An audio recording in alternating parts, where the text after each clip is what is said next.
ಆಂಧ್ರ ಪ್ರದೇಶದಲ್ಲಿ ಭೀಕರ ಅಪಘಾತ, ಬಸ್ ಲಾರಿ ಡಿಕ್ಕಿ 8 ಮಂದಿ ಸಜೀವ ದಹನ.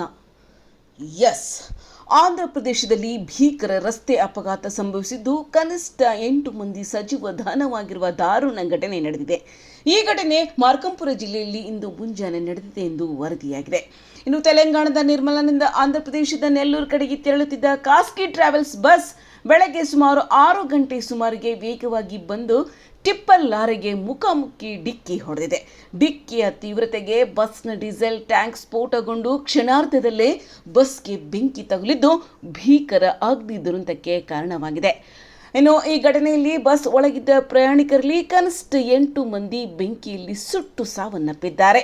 ಇನ್ನು 18ರಿಂದ 20 ಮಂದಿ ಪ್ರಯಾಣಿಕರನ್ನ ಸ್ಥಳೀಯರು ಹಾಗೂ ಪೊಲೀಸರು ರಕ್ಷಿಸಿ ಸಮೀಪದ ಆಸ್ಪತ್ರೆಗಳಿಗೆ ದಾಖಲಿಸಿದ್ದಾರೆ. ಇನ್ನು ಗಾಯಾಳುಗಳಲ್ಲಿ ಕೆಲವರ ಸ್ಥಿತಿ ಗಂಭೀರವಾಗಿದ್ದು ಸಾವಿನ ಸಂಖ್ಯೆ ಹೆಚ್ಚಾಗುವ ಭೀತಿ ಇದೆ ಎಂದು ಅಧಿಕಾರಿಗಳು ತಿಳಿಸಿದ್ದಾರೆ. ಇನ್ನು ಮಾರ್ಕಂಪುರ ಡಿಸಿಎಫ್ ನಾಗರಾಜು ಅವರ ಪ್ರಕಾರ ರಕ್ಷಣಾ ಕಾರ್ಯಾಚರಣೆ ತುರ್ತಾಗಿ ನಡೆಸಲಾಗಿದ್ದು ಗಾಯಾಳುಗಳಿಗೆ ಚಿಕಿತ್ಸೆ ನೀಡಲಾಗುತ್ತಿದೆ.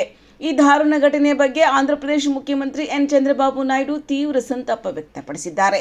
ಮೃತರ ಕುಟುಂಬಗಳಿಗೆ ಸಂತಾಪ ಸೂಚಿಸಿ ಗಾಯಾಳುಗಳಿಗೆ ಅತ್ಯುತ್ತಮ ಚಿಕಿತ್ಸೆ ನೀಡುವಂತೆ ಅಧಿಕಾರಿಗಳಿಗೆ ಸೂಚನೆ ನೀಡಿದ್ದಾರೆ.